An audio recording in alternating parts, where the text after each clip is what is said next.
आज की कहानी की शुरुआत होती है एक कपल को दिखाते हुए जिनके इरादे कुछ ठीक नहीं लग रहे हैं देखने से। दरअसल आज इन दोनों का प्लान है ग्रोसरी स्टोर को लूटने का, जिसके लिए पूरी तैयारी के साथ है। हालांकि जब पूरा स्टोर लूटने के बाद भी जोड़ी का मन नहीं भरा, क्योंकि उसने कैशियर के पीछे रखे एक बॉक्स को देख लिया और जिद करने लगी कि उसे खोलो। लेकिन वो कैशियर उसे आगाह करता है कि उसमें वो नहीं है जो वो उसे चाहिए, इसीलिए उसे मत खोलो। लेकिन जोड़ी के मन में लालच था, इसीलिए उसने उसे खोल दिया। तभी एक गोली की आवाज आई। हम सीधा पहुंच गए एक वीराने जंगल में, जहाँ एक सहमी सी अकेली लड़की जो न जाने कब से यहाँ भूख के कारण भटक रही है। आगे पीछे उसके कोई नहीं था, न जाने क्या हुआ था उसके साथ अतीत में, जो अभी इस हाल में है वो। लेकिन फिलहाल अभी उसे अपने सामने एक लकड़ी की झोपड़ी दिखाई देती है। वो फौरन उसके अंदर चली गई, जहाँ समांथा को खाने से भरा एक बैग दिखा। जो कुछ भी था उसके हाथ लगा, उसे वो खाना शुरू कर देती है। लेकिन तभी बाहर से किसी की डरावनी आहट सुनाई दी।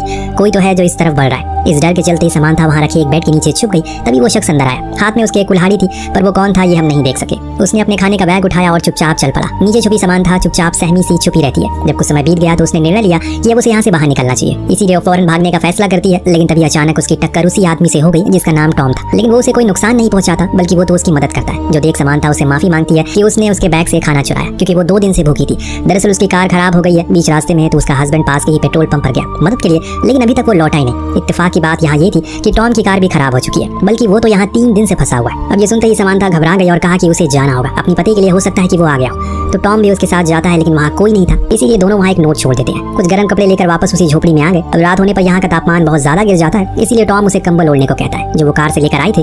पर उसे ये समझ नहीं आया कि उसका पति उसे ऐसे बीच जंगल में अकेले छोड़कर क्यों चला गया। साथ लेकर भी तो जा सकता था। तो समांथा ने बताया कि वो प्रेग्नेंट है, इसीलिए उसने ऐसा किया होगा। ये सुनने पर टॉम उसके बेड पर सोने को कहता है और खुद जमीन पर सोने की बात करता है। सोने से पहले उसने उसे पीने का पानी दिया, जो कि वो पास में बह रही एक झील से लेकर आया था। लेकिन अजीब बात ये थी कि अगले दिन जब वो वापस गया तो वो झील का नामो निशान ही नहीं था। पर इन्हीं उलझन भरे सवालों को लेकर दोनों सोने के लिए चले जाते हैं। बीच में समांथा को एक बुरा सपना भी आता है, जिससे कि सुबह उसकी जल्दी आंख खुल जाती है। लेकिन आसपास उसे टॉम कहीं दिखाई नहीं देता। बाहर गई तो उसे एक सफेद बालों वाली लड़की बेहोश पड़ी मिली। फौरन वो उसे लेकर झोपड़ी के अंदर आई। इधर टॉम अपनी कार में से कुछ फ्यूल निकालता है ताकि वो उसे समांथा की कार में डाल दे, जिससे वो लोग यहाँ से निकल सके। इधर इस तरह सफेद बाले वाली लड़की को होश आता है। तब हम पहचान पाते हैं, अरे ये तो जोड़ी है, वही ग्रोसरी स्टोर पर चोरी करने वाली लड़की। पर ये यहाँ कैसे आ गई? अब जब उसने समांथा को देखा, सोचा कि ये कोई गलत औरत है और ये जगह उसी की है। तो समांथा ने उसे पूरी दास्तान बताई, लेकिन अब भी उसे उस पर यकीन नहीं हो रहा है, इसीलिए गुस्से में वो झोपड़ी से बाहर चली गई। इस दौरान टॉम फ्यूल लेकर आ रहा होता है तो अचानक 2 बारी गोली चली, जिससे वो इतना ज्यादा डर जाता है कि उसके हाथ से वो फ्यूल गिर जाता है। उसने आवाज लगाई क्या कोई आस पास है, पर यहाँ कोई नहीं था, इसीलिए वो वापस आ गया। उसने एक अनजान लड़की को समांथा के साथ देखा, जो असल में जोड़ी ही थी। उसने बताया कि उसके बॉयफ्रेंड के साथ उसकी लड़ाई हो गई, इसीलिए उसे यहाँ अकेला छोड़कर चले गया। पर अब उसे घर वापस जाना है। उसकी बातें सुन टॉम उसे यहाँ रहने के लिए मान जाता है, पर बदले में उसे भी उनके कामों में हाथ लगाना होगा। नेक्स्ट डे समांथा और उसमें अच्छी बातें होती है, जिससे कि उनमें दोस्ती भी हो जाती है। पर वहाँ टॉम की तो परेशानियां खत्म ही नहीं हो रही है। वो नोटिस करता है जितनी दूर वो अपनी लोकेशन से जा रहा है, उतना ही वो उसके करीब होता जा रहा है। यानी कि बार बार वो लौट कर उसी झोपड़ी के पास आ जाता है, जो चीज उसे बहुत ही अजीब लगती है। और इसीलिए वापस इन दोनों के पास आता है और कहने लगा ये जगह ठीक नहीं है, हमें यहाँ से चलना चाहिए। पर मुझे एक बात जाननी है, असल में तुम लोग जा कहाँ रहे थे और ये जगह कौन सी है, यहाँ किसी को पता है? तो समांथा ने कहा कि उसके पति ने बताया कि ये न्यू हैम्पशायर है। पर जोड़ी कहती है ये जगह तो डकोटा है। तो वहीं टॉम कहता है कि वो लॉस एंजलिस वाले रूट पर था। इन सब बातों के बाद अब ये समझ चुके हैं कि ये बहुत बड़ी मुसीबत में है, और इसीलिए टॉम ने मन बनाया कि वो लोग कल सुबह जितनी दूर जा सकते हैं उतनी दूर जाएंगे, ताकि किसी की मदद ले सके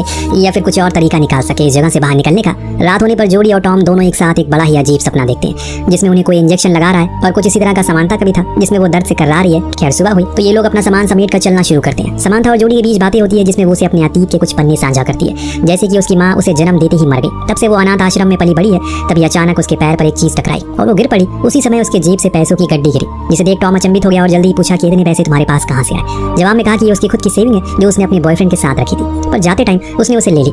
तभी समांथा की नजर उसी चीज पर पड़ी जिसे जोड़ी टकराई थी। ये एक हैंडल था। जब टॉम ने अपनी कुल्हाड़ी से उसे तोड़ा तो वो असल में एक जर्मन बंकर होता है, जिसके अंदर सारी जंगी सामान रखे थे और कुछ कैन फूड भी थे, जिस पर नाजी आर्मी का सिंबल बना था। यहाँ समांथा बताती है कि उसके पिता पहले युद्ध लड़े थे, इसीलिए उसके घरों में ऐसे सामान काफी आते जाते रहते हैं। टॉम उन सभी कैन को बाहर लाता है और फिर दोनों को लेकर बाहर आता है। लेकिन परेशानी की बात ये थी कि ये फिर उसी केबिन के पास आ गए थे। अब इनके हिसाब से तो ये सीधा चल रहे थे, पर शायद इनके हिसाब से कुछ भी यहाँ चलने वाला नहीं है। अगले पल हम देखते हैं कि तीनों ही डिनर करते हैं। दिन दोनों लड़की आपस में बातें करती होती है, तो जॉडी समांथा से सच कह देती है कि वो चोरी करती है, क्योंकि उसके अलावा उसके पास कुछ करने को नहीं है। वो पढ़ी लिखी नहीं है। समांथा ने उसे गुजारिश की क्या वो उन पैसों को दोबारा देख सकती है जो उसने लूटे थे, क्योंकि इतने पैसे उसने आज तक कभी नहीं देखे। तो जोड़ी खुशी खुशी उसे वो पैसे दिखा देती है, जो देख उसे हंसी आ गई, क्योंकि ऐसा लगा कि वो मजाक कर रही है, क्योंकि उस पर स्टाम्प 1984 का था। उसके हिसाब से वो पैसे फ्यूचर के हैं। पर जोड़ी ने कहा कि नहीं, वो 1984 ही में रहती है, लेकिन समांथा के हिसाब से ये साल तो 1964 का है। अब ये सब कुछ बहुत ही अजीब था, यानी कि दो औरतें हैं, सेम जगह पर हैं, लेकिन डिफरेंट टाइमलाइन से, अलग अलग समय से। अब जब टॉम आया तो उसे भी यही सवाल किया गया कि वो किस साल से, तो वो कहता है कि वो 2011 से है। अब ये सुनने के बाद उन दोनों ने अपनी पूरी कहानी बताई। पहले तो टॉम को ये सब मजाक लगा,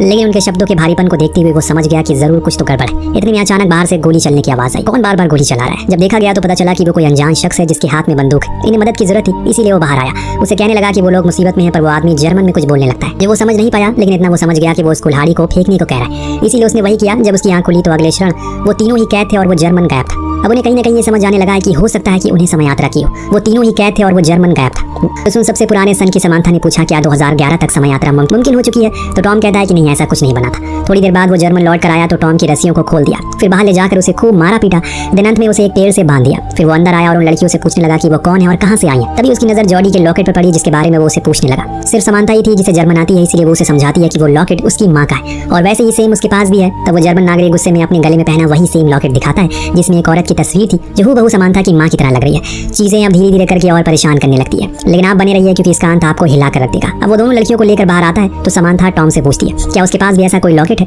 लेकिन वो इनकार करता है। इस बीच वो अनजान आदमी ये भूल चुका था कि टॉम ने खुद की रस्सी खोल ली है। अगले पल अब उस हाल में है जिस हाल में उसने इन तीनों को रखा था, पर वहीं खड़ी ये तीनों अपनी ही कश्मकश में डूबे हुए हैं, क्योंकि कहीं ना कहीं उन्हें ये गुत्थी सुलझती हुई नजर आ रही है। समानता का कहना था कि उस आदमी के पास जो लॉकेट है उसमें जो तस्वीर है वो उसकी माँ की है, पर टॉम ये मानने को राजी नहीं था। पर जब जोड़ी ने कहा कि वो तस्वीर वाली औरत उसकी नानी है तो उसके तो होश उड़ गए। यहाँ उस अनजान आदमी का नाम भी पता चलता है जो हमें समानता बताती है। उसका नाम था जो असल में उसके पिता थे। पर सिर्फ यही नहीं, जब समानता ने जोड़ी से उसकी जन्म की तारीख पूछी तो उसने बताया कि 3 जून 1964। ये वही तारीख थी जिस दिन जोड़ी की माँ की मृत्यु हुई थी अपनी बेटी को जन्म देते हुए, और वो बेटी कोई और नहीं बल्कि खुद जोड़ी ही थी। क्यों आपको शौक लगाना? अब पूरे केबिन में शौक का मातम पसरा हुआ है। बात ही कुछ इस तरह सामने आई है, सभी के होश उड़ चुके हैं। समानता को जब पता चला कि उसका पति असल में युद्ध में मारा गया तो वो रोते हुए केबिन से बाहर चलेगी। लेकिन सिर्फ यही नहीं, यहाँ एक और रात से पर्दा उठता है। बाहर बैठा टॉम जोड़ी को बताता है कि वो असल में उसकी माँ एक चोर थी, पर वो उसकी इस बात को नकार दे रही कि उसके पास ऐसा कोई लॉकेट नहीं था। पर उसका कहना था कि उसके पास सेम लॉकेट है, पर वो अभी उसके घर पर है। वो बताता है कि उसकी माँ एक चोर थी जो अपने पति केविन के साथ शहर के गैस स्टेशन ग्रोसरी स्टोर को लूटा करती थी, लेकिन एक दिन उन्होंने खुद अपने पति को मार डाला जिसके जुर्म में उन्हें फांसी हो गई। ये एक कड़वा सच था जो असल में हकीकत थी, और ये चीज जोड़ी सुन नहीं पाती और वो भी केबिन से बाहर आ जाती है। बाहर बैठी उदास समानता के पास उसकी बेटी जॉडी गई। अब वो एहसास कुछ अलग है, पहले वाली चीज खत्म हो चुकी है, क्योंकि समानता को जब से पता चला कि वो अपनी बेटी को जन्म देते मर जाएगी उसकी तो मानो दुनिया ही उजड़ गई। लेकिन वो खुश है क्योंकि उसकी बेटी जिंदा है और उसके नाना नानी उसका ख्याल रखेंगे बाद में। लेकिन जोड़ी ने बताया कि नाना नानी उस पर बहुत अत्याचार करते हैं और हमेशा भूखा रखते हैं, इसीलिए उसने बचपन में ही उसे घर छोड़ दिया। ये सुनने के बाद वो रोने लगी और फौरन केबिन में आकर हैंसमैन यानी कि अपने पिता को सारी बात समझाई और फिर उसे फ्री करने की कोशिश में लग गई। पर टॉम उसे ऐसा करने से मना करता है क्योंकि वो खतरनाक हो सकता है। पर समानता को यकीन है कि उसके पिता उसे कुछ नहीं करेंगे। लेकिन जैसे ही वो फ्री हुआ अपनी बंदूक और कपड़े लेकर भाग गया वहाँ से। इस बीच समानता को फिर से अपना वही डरावना सपना याद आता है जब वो अपने बच्चे को जन्म देते हुए मर गई थी, क्योंकि उस समय एडम यानी कि उसका पति जंग में था और घर पर एम्बुलेंस लेट पहुंची। तो वहीं टॉम ने भी बताया कि उसने भी ऐसा कुछ सपना देखा था जिसमें वो उस फादर को शूट कर देता है जो उसका शोषण करता था और फिर उसके बाद खुद को भी शूट कर लेता है। वहीं आखिर में बारी आई जोड़ी की तो उसे भी वही फांसी वाला दिन याद आता है। यानी कि तीनों को ये भी पता है कि वो मरने वाले हैं और कैसे कैसे मरने वाले हैं ये भी जानते हैं, पर अभी मरे नहीं है। तो यानी कि ये तीनों अपना अतीत बदल सकते हैं, जिस चीज के लिए टॉम इन्हें फौरन उसी जर्मन बंकर में लेकर जाता है, क्योंकि उसका मानना था कि ये सब हैंसमैन की मौत के बाद से ही शुरू हुआ था। तो हमें सबसे पहले उसे रोकना होगा। समानता ने बताया कि उसके पिता की मौत 14 मई को हुई पोलैंड में एक एयर स्ट्राइक में, और आज 14 मई थी और जिस जगह ये खड़े हैं वो पोलैंड ही है, यानी कि उनके पास मौका है। टॉम ने दिमाग लगाया और बताया कि अगर हैंसमैन की मौत नहीं होगी तो उसकी बीवी यानी कि समानता की दूसरी शादी नहीं करेगी, जिसका मतलब ये होगा कि वो घर पर होगा और तब वो समानता को लेबर पेन के दौरान हॉस्पिटल ले जा सकेगी। इसीलिए वो फौरन हैंसमैन को ढूंढने निकल जाता है जो केबिन में रेडियो से कनेक्शन बना रहा था, पर वो खराब था। तो समानता ने उसे एयर स्ट्राइक के बारे में बताया, पर वो उसकी एक नहीं सुनता और भागने लगता है। तब टॉम उसे रोकने की भरपूर कोशिश करता है, लेकिन इसी में एक भयानक गलती हो जाती है। हैंसमैन ने गोली चला दी जो जाकर लगती है सीधा जोड़ी को। वो तो भाग जाता है, लेकिन ये दोनों घायल जोड़ी को लेकर केबिन में आते हैं। टॉम अब बहुत ही ज्यादा परेशान था क्योंकि अगर जोड़ी मर गई तो वो कभी पैदा ही नहीं हो पाएगा। मुझे उसे किसी तरह करके रोकना होगा, इतना बोलकर वो हैंसमैन को पकड़ने के लिए चला जाता है। इधर समानता अपनी बेटी को जिंदा रखने की पूरी कोशिश करती है, इसीलिए ईश्वर ने कभी किसी इंसान को ये ताकत नहीं दी कि वो खुद के अतीत को कल को देख सके, वरना वो कुदरत की बनाई चीजों से छेड़छाड़ करना शुरू कर देगा, जिसका अंजाम बहुत ही भयानक हो सकता है। टॉम ने हैंसमैन को ढूंढ तो लिया, लेकिन वो हर बार उसके चंगुल से भाग जाता है। लेकिन उसे एक बात देखी, वो कहीं भी भागे बार बार उसी केबिन के पास आ रहा था, इसीलिए वो भी अब उसी केबिन के पास चला गया जहाँ दोनों आमने सामने थे। हैंसमैन उस पर कई गोलियां चलाता है, लेकिन एक भी गोली उसे नहीं लगती, क्योंकि अब टॉम का वजूद ही खत्म होता जा रहा है। जॉडी की आखिरी सांसों की तरह जैसे जैसे उसकी आत्मा उसके शरीर को छोड़ रही है, टॉम खुद का अस्तित्व खोता जा रहा है। और फिर एक पल वो भी आता है जब वो पूरी तरह से गायब हो जाता है, क्योंकि जॉडी मर चुकी है। पर समानता को अब ये देख अपने पिता पर बहुत गुस्सा आता है। उन्होंने खुद के साथ साथ अपने आने वाली पीढ़ी की भी जिंदगी को मुश्किल बना दिया। इतना सब कुछ होने के बाद अब जाकर हैंसमैन को उसकी बातों पर यकीन आता है, लेकिन अब क्या, अब तो बहुत देर हो चुकी है। आसमान में रशियन प्लेन नजर आने लगे हैं, इसीलिए दोनों ही भाग, लेकिन बॉम्ब गिरना शुरू हो चुके हैं, जिसे समानता भी घायल हो चुकी है। लेकिन उसके पिता उसे उठाकर बंकर में आ जाते हैं। अब धीरे धीरे करके समानता का वजूद भी खत्म होता जा रहा है, क्योंकि हैंसमैन ने खुद को बचा जो लिया वो उस समय नहीं मरा जिस समय वो पहले मरा था। यानी कि अब सब कुछ सही हो जाएगा, लेकिन एक चीज अभी भी नहीं बदलेगी। वो क्या था आपको कुछ देर में पता लग जाएगा।